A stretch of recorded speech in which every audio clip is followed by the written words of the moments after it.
was 17 and I was sneaking into a gay bar here on Staten Island that was in St. George. It was called the Mayfair on Hyatt Street. And that's where I met my first group of really outly gay friends.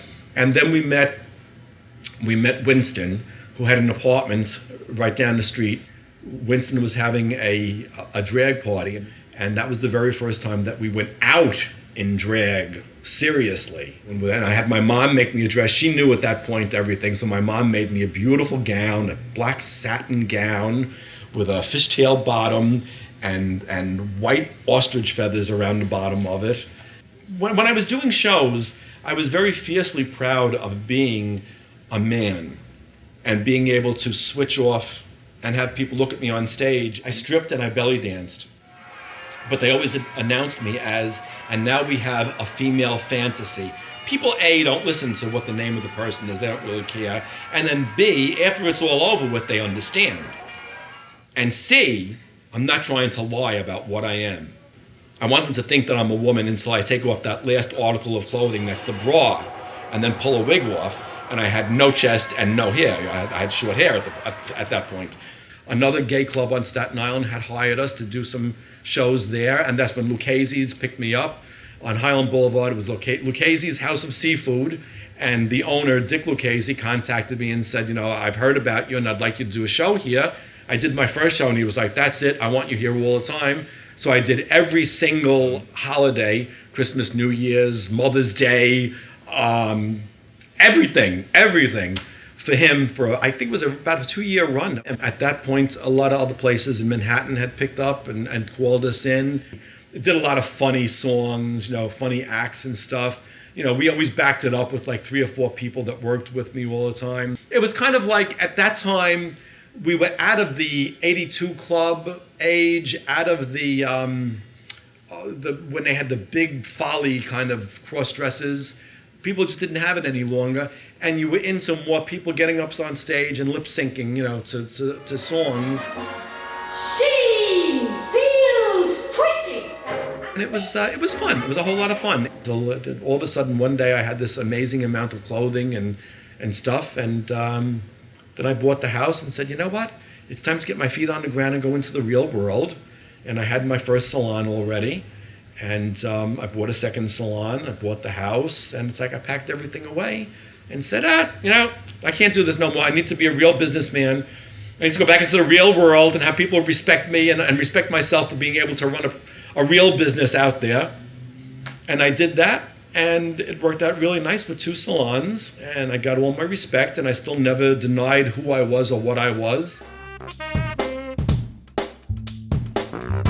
Rain was actually the first professional makeover that happened for me. And then Rain taught me how to do my own makeup, and taught me everything I know, really. Well, I've been coming here probably about 10 years. But I stopped, and then recently I started coming again, and been doing it a lot, more frequently. You must really like the work that Rain does. Oh yeah. It's pretty amazing. Speaks for itself. Yeah. I think. Men will come here for their opportunity to be transformed into a woman, have the joy of taking pictures so they can remember it, and then go back into the salon, get everything scrubbed off, everything taken off, put back on the rough guy clothes, and leave. And they've spent those couple of hours and just, who knows how much happiness, fulfillment, just all around fun.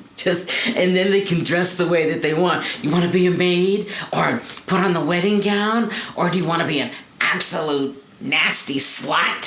Whatever, just do your fantasy. And Rain does that, and I see them, and they're all having a blast. I met Rain and have been coming to Fair Play for several years now. I found out about Rain through the internet and made an arrangement to make an appointment with her for a makeover session, and I really enjoyed the type of work that she did for me. It feels sexy. It feels nice, It's, I mean, look at me. I'm almost pretty. Yeah.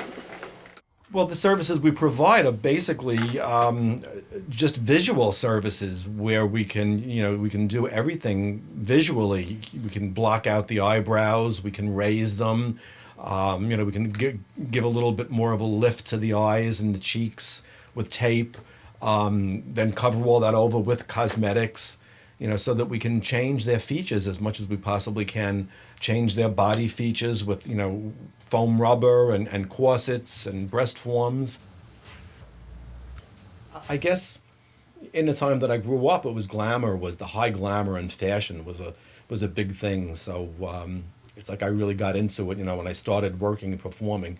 It was always like 6 shades of eyeshadow and lashes out to here and, all that crazy, crazy stuff.